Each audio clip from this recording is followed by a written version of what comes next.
Today, we're talking about something real, something that most believers experience but don't always admit out loud. What do you do when it feels like God is not answering within the time frame you believe He should?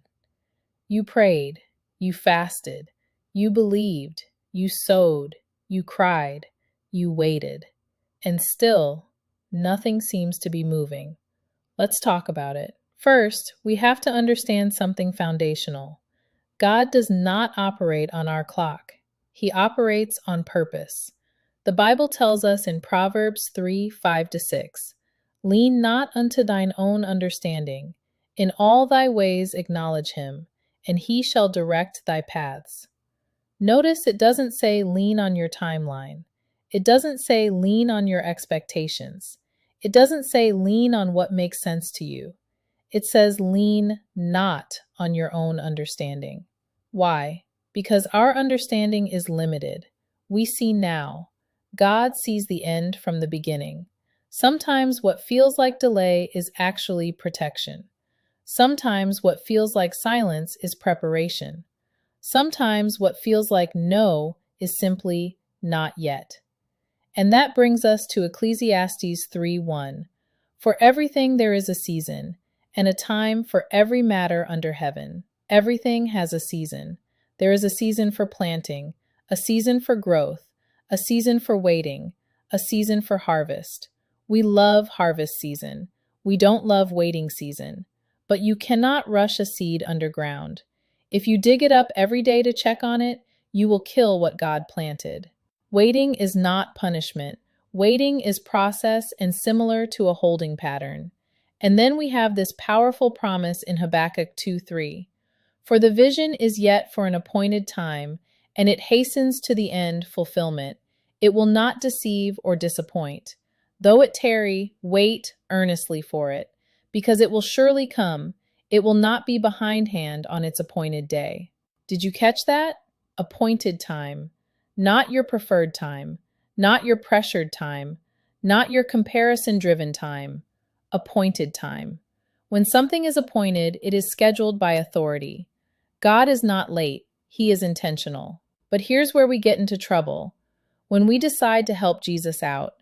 When we get tired of waiting and start manufacturing outcomes. When we step ahead of him because we think we know better. Let's talk about Sarai and Abram. In Genesis 16, Sarai had been promised a child. God had spoken, but time passed and passed and passed. So Sarai said to Abram, "God has not seen fit to let me have a child. Sleep with my maid. Maybe I can get a family from her." Abram agreed, and Hagar conceived. But what started as a solution quickly became a situation. Sarai became jealous. Tension entered the home. Hagar was mistreated. Later, after the child was born, Sarai demanded that Hagar and her son be sent away. What happened? They tried to fulfill God's promise their own way. They tried to speed up what God had already spoken, and their impatience created pain. When we try to force doors open, we create Ishmaels. When we rush relationships, we create heartbreak. When we take shortcuts in business, we create debt. When we manipulate opportunities, we create stress. When we try to help God, we often inherit consequences we don't like. God does not need assistance fulfilling his promises. He needs our obedience. He needs our trust. He needs our surrender.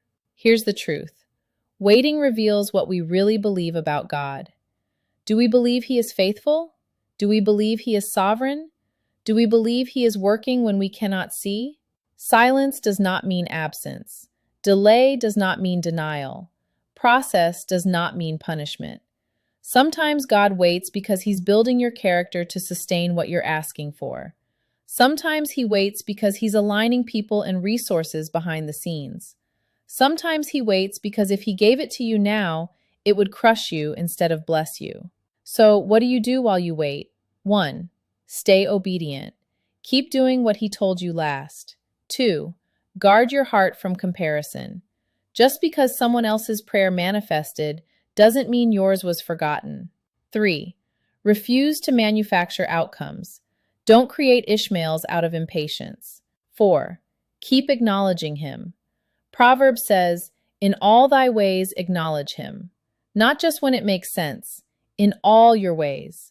5. Worship in the waiting.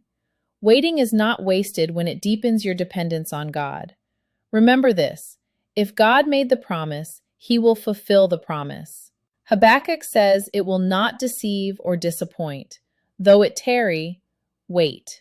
Wait earnestly, wait faithfully, wait confidently, because when it arrives in its appointed time, it will fit your life without chaos, without confusion, without regret.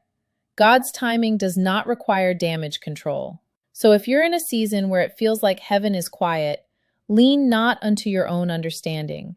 Trust the season, trust the process, trust the appointed time, and most of all, trust him. Because he is never late, he is never careless, and he is never unfaithful. You on heaven's calendar.